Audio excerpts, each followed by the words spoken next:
భగవద్గీత 3వ అధ్యాయము కర్మయోగము 19వ శ్లోకం. తస్మాదసక్తః సతతం కార్యం కర్మ సమాచర అసక్తో హ్యాచరన్ కర్మ పరమాప్నోతి పూరుషః. తస్మాత్ అందువలన సతతం ఎల్లప్పుడును అసక్తః ఆసక్తిరహితుడవై కార్యం కర్మ కర్తవ్య కర్మను సమాచర చక్కగా ఆచరింపుము. హి ఏలనన పూరుష మనుష్యుడు అసక్త ఆసక్తిరహితుడై కర్మలను ఆచరించుచు పరమాత్మను ఆప్నోతి పొందును. అందువలన నీవు నిరంతరము ఆసక్తిరహితుడవై కర్తవ్య కర్మలను చక్కగా ఆచరింపుము. ఏలన ఆసక్తిని వీడి కర్మలను సదా ఆచరించు మనుష్యునకే పరమాత్మ ప్రాప్తి కలుగును. దీని తర్వాత మనం 20వ శ్లోకం. కర్మణైవ హి సంసిద్ధిం ఆస్థితా జనకాదయః లోక సంగ్రహమేవాపి సంపశ్యన్ కర్తుమర్హసి. జనకాదయః జనకుడు మొదలగు జ్ఞానులు కూడా కర్మణ ఏవ కర్మాచరణము ద్వారానే, అంటే ఈ ఆసక్తిరహిత కర్మాచరణము ద్వారానే సంసిద్ధిం పరమసిద్ధిని ఆస్థిత పొందియుండిరి. కావున లోక సంగ్రహం లోకహితమును సంపశ్యన్ అపి దృష్టియందు ఉంచుకొనుచు కర్తుం ఏవ కర్మ చేయుటకే అర్హసి నీవు తగియున్నావు.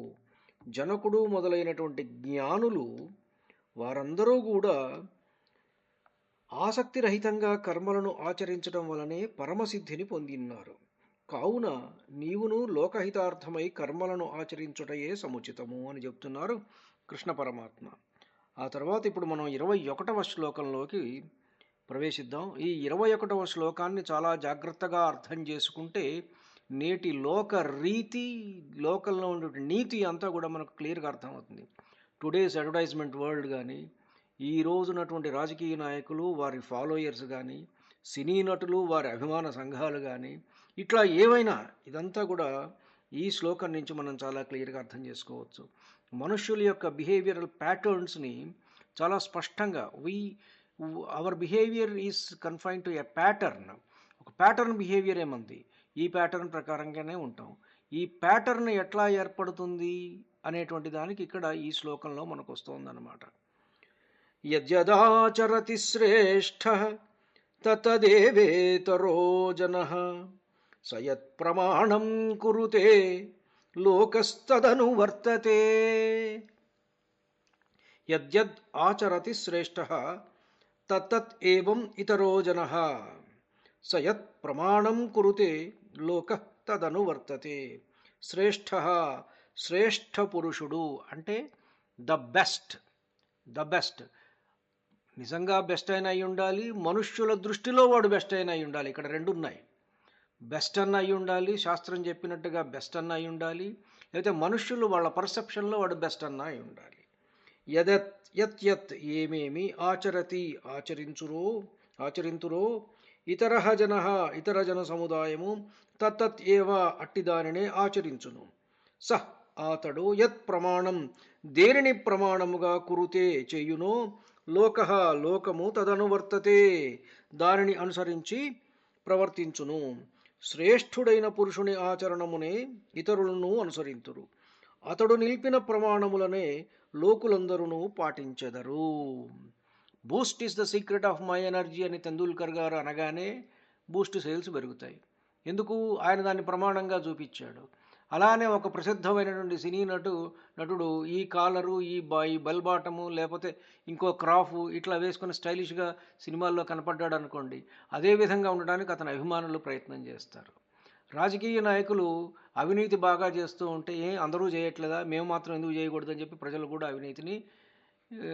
అవినీతి బాట పడతారనమాట. సో సమాజం అంతా కూడా యథా రాజా తథా ప్రజ.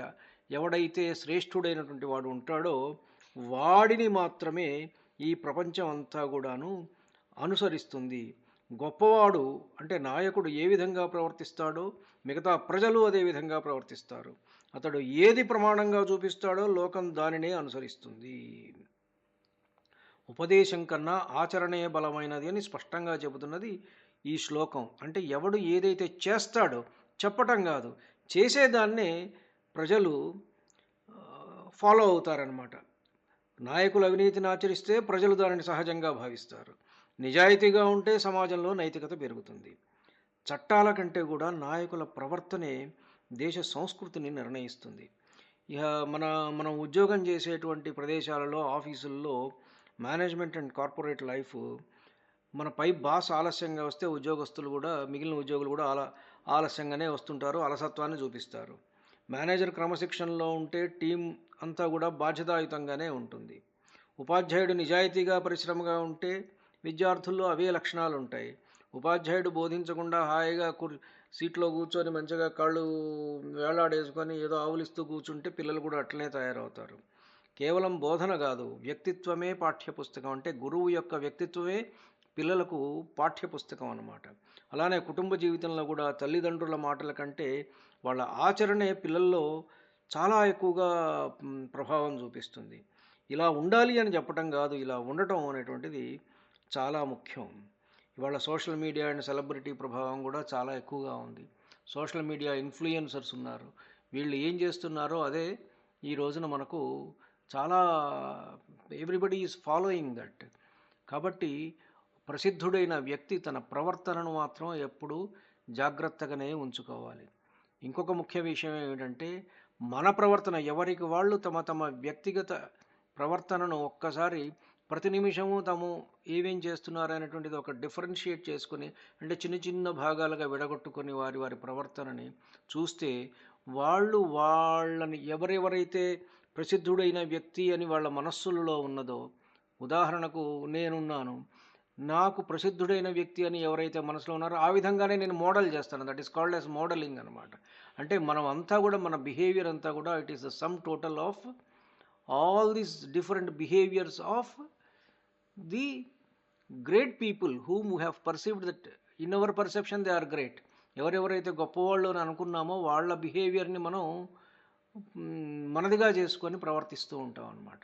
కాబట్టి యద్యదాచరతి శ్రేష్ఠ తత్తదేవం ఇతరో జన సయః ప్రమాణం కురుతే లోక తదను వర్తతే. ఇది ఒక స్టాండర్డ్ శ్లోకం అన్నమాట. With this Shloka we can analyse the entire situation, entire events, entire society. ఈ శ్లోకంలో నుంచి గనక మనం విశ్లేషణ చేయటం ప్రారంభిస్తే మనకు ఏది మంచిది, ఏది చెడు, ఎందుకని ఇట్లా అవుతోంది అనేటువంటిది చాలా క్లియర్గా మనకు అర్థమవుతుంది. ధన్యుణ్ణి. నమస్కారం. మీ ఊటుకూరు జానకి రామారావు.